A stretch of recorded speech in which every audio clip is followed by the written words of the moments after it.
सुंदरवन जंगल में गर्मियों का मौसम चल रहा था। भीषण गर्मी होने के कारण सारे पेड़ पौधे सूख चुके थे। ऐसे मौसम में पक्षियों को खाने की बहुत कमी पड़ रही थी। पूरे जंगल में सिर्फ आम का एक ही पेड़ था, जिस पर सिर्फ कुछ ही आम लगे हुए थे। चिड़िया और मिठू तोता बहुत दिनों से भूखे थे। वह उड़ते उड़ते उस आम के पेड़ पर आ बैठते हैं। उस आम के पेड़ पर पहले से एक कौवी बैठी हुई थी। तभी मिठू और चिड़िया को देखकर कौवी उनसे कहती है, ए चिड़िया और कौवे, इस पेड़ पर मैं पहले आई हूँ। ये सारे आम मेरे हैं। मैं किसी को अपना आम खाने नहीं दूंगी। चले जाओ तुम लोग यहाँ से। अरे वाह, ऐसे कैसे नहीं खाने दोगी तुम मुझे आम? इस पेड़ पर तो 3 आम लगे हुए हैं। एक मैं खा लूंगी, एक मिठू तोता खा लेगा और एक तुम खा लेना। अरे नहीं नहीं, ये तीनों आम मेरे हैं। एक मैं खाऊंगी, एक कालू कौवा खाएगा, एक मेरा बेटा रॉकी कौवा खाएगा इसे। फिर कौवी वह तीनों आम तोड़कर वहाँ से चली जाती है। हे भगवान, ये तो सारे आम तोड़कर चली गई। अब मेरे बच्चे क्या खाएंगे? मिठू भैया बताओ ना, अब हम क्या करें? अरे हाँ टूनी, ये तो बहुत गलत बात है। ये तो सारे आम तोड़कर चली गई। अब हम और हमारे बच्चे क्या खाएंगे? अरे बच्चों, अगर तुम्हें भूख लगी तो मेरे पास आओ, मैं तुम्हें बताता हूँ खाना कहाँ मिलेगा। अरे मिठू भैया, ये आवाज कहाँ से आ रही है? अरे टूनी, लगता है ये आम का पेड़ हमसे बात करने की कोशिश कर रहा है। फिर टूनी और मिठू तोता आम के तने के पास जाकर बैठ जाते हैं। अरे मेरे प्यारे पक्षियों, यहाँ से 5 किलोमीटर दूर एक गुफा है। उस गुफा में जादुई तारबूज का पेड़ है।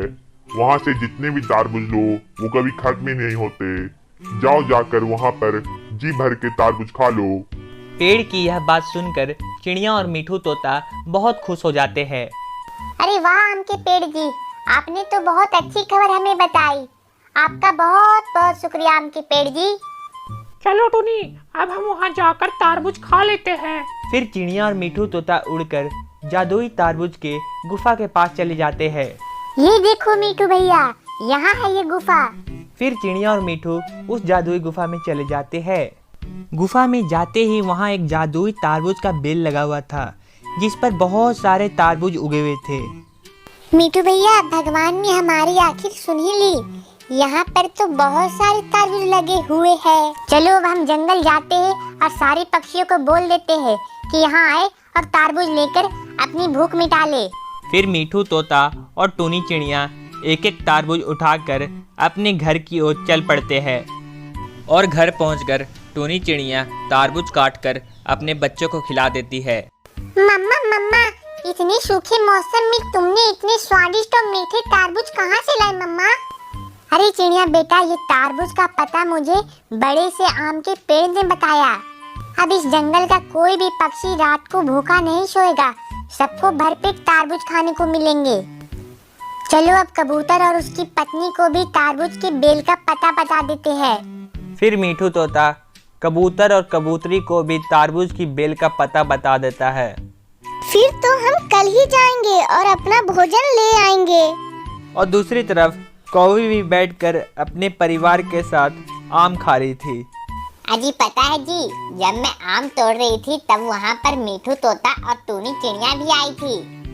तो फिर तुमने उन्हें मारकर भगा क्यों नहीं दिया? नहीं नहीं जी, मैंने उन्हें मारा नहीं, सिर्फ सारे आम तोड़कर चली आई। अरे कौवी, अब हमें भोजन कहाँ से मिलेगा? आम के बड़े पेड़ से तो सारे आम खत्म हो गए हैं। अजी मेरे पास एक तरकीब है। कल मैं दूसरे पक्षियों के पीछे पीछे जाऊंगी। जहाँ से उन्हें खाना मिलेगा मैं वहाँ से ही खाना ले लूंगी।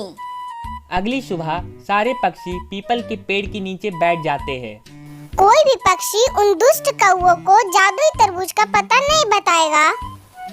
अगर उन्हें पता चल गया तो वो वहाँ भी उल्टे फुल्टे काम करेंगे। फिर सारे पक्षियाँ वहाँ से उड़कर गुफा की ओर चले जाते हैं। वहीं पर कौवा और कौवी भी पेड़ के पीछे छुपकर पक्षियों की सारी बातें सुन रहे थे। देखा कालू जी, वो गंदी शक्ल वाला कबूतर हमारे खिलाफ सबको भड़का रहा था। हाँ कौवी, और साथ में वो मिठू तोता भी बड़ी बड़ी बातें कर रहा था। चलो अब हम उनके पीछे पीछे चलते हैं और देखते हैं वो कहाँ जा रहे हैं। यह कहकर दुष्ट कौवा और कौवी दूसरे पक्षियों के पीछे पीछे उड़ते हैं। टूनी, अब जब तक बरसात नहीं होती हमें यहीं से भोजन मिलता रहेगा।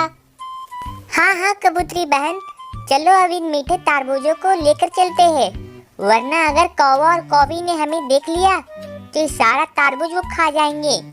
फिर सारे पक्षी अपना अपना तरबूज तोड़ते हैं और अपनी घर की ओर चले जाते हैं। और जैसे ही सारे पक्षियाँ अपना खाना लेकर जाते हैं, उस गुफा में कौवा और कौवी पहुंच जाते हैं। कौवी, ये देखो, हमें तो खजाना मिल गया। देखो इसमें कितने बड़े बड़े तरबूज लगे हैं। अरे हाँ हाँ कौवे, चलो अब इन सारे तरबूजों को लेकर चलते हैं और सारे तरबूज हम खा लेंगे और जंगल के सारे पक्षी फिर भूखे मरेंगे। हाँ हाँ कौवी, चलो अब तुम इन तरबूजों को तोड़ो, फिर मैं इन्हें अपनी बोरी में भर लेता हूँ। फिर कौवा और कौवी उस जादुई बेल से तरबूज तोड़कर अपनी बोरियों में भर लेते हैं। अरे कालू, इन तरबूजों का तो बोझ बहुत ज्यादा है, मैं तो इन्हें नहीं ले जा पाऊंगी। अरे कौवी, तुम चिंता मत करो, तुम यहीं बैठो, मैं इन तरबूजों को अपने पीठ पर रखकर घर लेकर जाता हूँ। फिर कौवा तरबूज की बोरी लेकर जैसे ही उड़ने लगता है, तब वो बोरी गिर जाती है। अरे कौवी, देखा तुमने, ये तरबूज तो गिर जाते हैं, अब हम इन्हें कैसे लेकर जाए? अरे कौवे, मेरे पास एक आइडिया है, क्यों ना हम इन तरबूजों को तुम्हारी पीठ पर बांध दे, फिर तुम इन्हें आराम से लेकर घर जाना। कौवी तरबूज की बोरी को कालू के पीठ पर बांध देती है और कालू वो लेकर उड़ने लगता है। बोरी भारी होने के कारण कालू को उड़ने में बहुत तकलीफ होने लगती है। वो कभी ऊपर जाता तो कभी नीचे आता। जैसे तैसे कर कर कालू कौवा नदी के पास पहुंचता है। तभी बहुत ज़्यादा होने के कारण कालू कौवा तरबूज के साथ नदी में गिर जाता है और डूबकर मर जाता है। पास ही के डाल पे बैठा एक बुलबुल कालू कौवा को डूबते देख लेता है और जाकर मीठू तोता को सारी बातें बता देता है। अरे भाई मीठू तोता, मैंने आज बहुत बड़ी दुर्घटना देखी। ये कालू कौवा वजनदार तरबूज की बोरी लेकर नदी में गिरकर मर गया। अरे ये तो बहुत ही दुख की बात है। चलो अब इस बात को हम कालू की पत्नी कौवी को बता देते हैं। यह कहकर मीठू तोता गुफा की ओर जाता है और कौवी से सारी बातें कह देता है। अरे कौवी, ये देखो क्या हुआ, आखिर तुम्हारी लालच ने तुम्हारे पति को मार डाला। अरे ये क्या बोल रहा है तुम मीठू तोता, मेरा पति तो मेरे घर गया है तरबूज लेकर। ये कौवी, जब तेरा पति तरबूज लेकर घर जा रहा था तो नदी पार करते समय गिरकर मर गया। हे भगवान, अब ये क्या हो गया, अब मैं किसके सहारे जीऊंगी, मेरी लालच ने तो मेरी पति को मार डाला। सुंदरवन जंगल में सेठ चीचू कौवे का एक बहुत बड़ा जामुन का खेत था, जो इसकी नौकरानी टूनी चिड़िया संभाला करती थी। अरे अरे टूनी चिड़िया, मेरे खेत में कैसा काम चल रहा है, सब कुछ ठीक तो है ना? हाँ सेठ जी, सब कुछ ठीक है, मैंने कल ही कीड़े मारने वाली दवाई डाली है खेत में। और टूनी, मैंने जो कल नए बीज लाए थे वो कैसे है? सेठ जी, वो बीज तो बहुत ही अच्छे हैं, उन बीजों के पेड़ से मोटे मोटे जामुन उग रहे हैं। अरे अरे वाह, ये तो बहुत अच्छी न्यूज है, इससे तो हमें और भी ज्यादा पैसे मिलेंगे। जी सेठ जी। चीचू सेठ ने टूनी को अपने खेतों की देखरेख के लिए रखा था, क्योंकि टूनी चिड़िया एक बहुत ही अच्छी किसान थी, पर उसकी कोई भी अपनी जमीन नहीं थी, जिसकी वजह से वह सेठ चीचू कौवे के खेत में काम करती थी और सेठ चीचू कौवा उसे महीने की तनख्वाह दिया करता था। एक दिन की बात है, जब टूनी चिड़िया सवेरे सवेरे अपने खेतों में आती है तो देखती है उसके पेड़ों से बहुत सारे जामुन के गुच्छे गायब है। अरे ये क्या, कल तो मैंने यहाँ बहुत सारे जामुन के गुच्छे देखे थे, पर आज तो नहीं है। खैर छोड़ो, जाने दो, लगता वो मेरा वहम था, शायद मुझे ही कोई गलतफहमी हो गई होगी। टूनी चिड़िया ने इस बात पर ज़्यादा ध्यान नहीं दिया और वह वापस अपने काम में जुट गई और 7 बजते ही टूनी चिड़िया अपना काम खत्म कर अपने घर को चली गई। फिर अगले दिन वह वापस अपने खेत में आई तो देखी आज भी जामुन के गुच्छे गायब थे। अरे अरे, आज भी जामुन के गुच्छे गायब थे, कल ही तो मैंने यहाँ पर बहुत सारे जामुन के गुच्छे देखे थे। अब लगता है मुझे उस चोर को पकड़ना ही पड़ेगा, वरना सेठ जी को अगर पता चला कि जामुन के गुच्छे गायब है तो वो मुझे नौकरी से निकाल देंगे। टूनी चिड़िया ने ठान लिया कि आज वह उस जामुन चोर को पकड़ कर रहेगी। शाम के 7 बजते ही टूनी चिड़िया ने अपना सारा काम खत्म कर एक बड़े से पेड़ के पीछे जाकर छिप गई और साथ में एक डंडा भी ले लिया। आने दो उस चोर को, अगर वो आज मुझे मिला तो मैं उसे मार मार कर आज उसकी चटनी बना दूंगी। बड़ा आया मेरे खेतों से चोरी करने वाला, आज के बाद वो मेरे खेतों से कभी चोरी नहीं कर पाएगा। टूनी चिड़िया ने अपने खेत पर नजर गड़ाए रखी थी। आधी रात हो गई थी, लेकिन अभी तक जामुन चोरी करने वाला चोर नहीं आया था। अरे ये क्या, इंतजार करते करते आधी रात हो चुकी है, फिर भी वह जामुन चोर अभी तक नहीं आया। टूनी चिड़िया थोड़ा सा परेशान हो गई, पर फिर भी उसने हार नहीं मानी। उसने रात भर अपनी खेतों की निगरानी की और जब सुबह के 6 बजे तो उसने देखा आसमान से 2 खूबसूरत परी चिड़िया उसके खेतों में आती है और जामुन के कुछ गुच्छे को तोड़ लेती है। अच्छा, तो ये परियां हैं जो मेरी जामुन की चोरी कर रही है। इतना बोलकर टूनी जल्दी से अपने खेत में पहुंची। अरे आप तो परियां हो ना, तो आप मेरे खेतों से जामुन क्यों चुरा रही हो? अच्छा, इस फल को जामुन कहते हैं। हमारे परीलोक में यह पेड़ नहीं उगता, इसलिए हम इस फल को यहाँ आकर चुरा रहे थे। प्लीज परियां जी, आप मेरे जामुन के खेतों से जामुन मत चुराइए, वरना मेरे मालिक मुझे नौकरी से निकाल देंगे।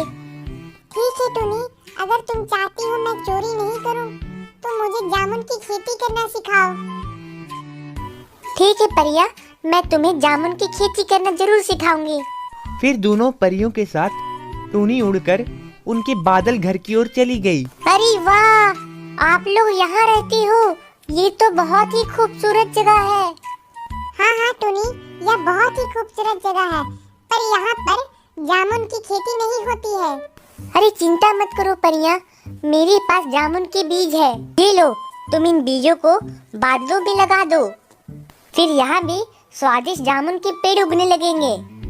फिर सारे पक्षी मिलकर बादल में जामुन के बीजों को लगा दिए और कुछ ही समय बाद वहाँ पर एक बड़ा सा जामुन का पेड़ उगा। अरे वाह टूनी, यहाँ पर तो बहुत ही बड़ा जामुन का पेड़ उगा और उसमें बहुत सारे जामुन के गुच्छे आ गए। तुमने तो कमाल ही कर दिया। फिर दोनों परियां खुश होकर टूनी को गिफ्ट में बहुत सारा सोने का सिक्का दे दी। अरे वाह, इतना सारा सोना, अब तो मैं बहुत ही अमीर हो जाऊंगी। शुक्रिया परी चिड़िया, शुक्रिया।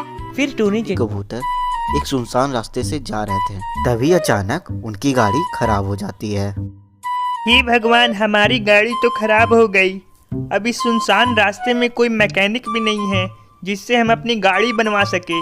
अजी बंटी कबूतर जी, अगर इस सुनसान जंगल में हमारी गाड़ी नहीं चालू हुई तो हम कहाँ रहेंगे? ये तो बहुत खतरनाक जंगल है, यहाँ तो बहुत सारे खतरनाक जानवर रहते हैं। अगर वो आ गए रात को तो हमें मारकर खा जाएंगे। ठीक है टूनी, मैं गाड़ी को बनाने की कोशिश करता हूँ। बहुत कोशिश करने के बाद भी बंटी कबूतर से गाड़ी नहीं बनी। अरे टूनी, ये खटारा गाड़ी तो बनी नहीं रही है मुझसे, अब मैं क्या करूँ?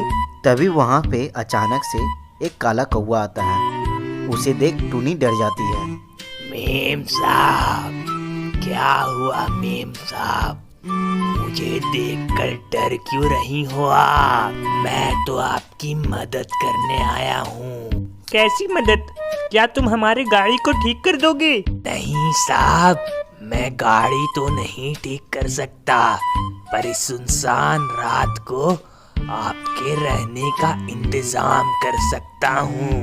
पास ही में मेरा एक घर है जिसमें आप रह सकते हैं। कल सुबह तक मैकेनिक आ जाएगा आपकी गाड़ी ठीक करने के लिए। तभी टूनी डरते हुए बंटी कबूतर से बोलती है। अजी बंटी कबूतर जी, मुझे ये काला कौवा कुछ ठीक नहीं लग रहा है, मैं इसके घर नहीं जाऊंगी रहने। अरे टूनी, तू डर मत, ऐसा कुछ नहीं है। ये कौवा तो हमारी मदद करने आया है, तू इससे डर मत, मैं तुम्हारे साथ हूँ ना। फिर टूनी और बंटी कबूतर काले कौवे के साथ उसके घर चले जाते हैं।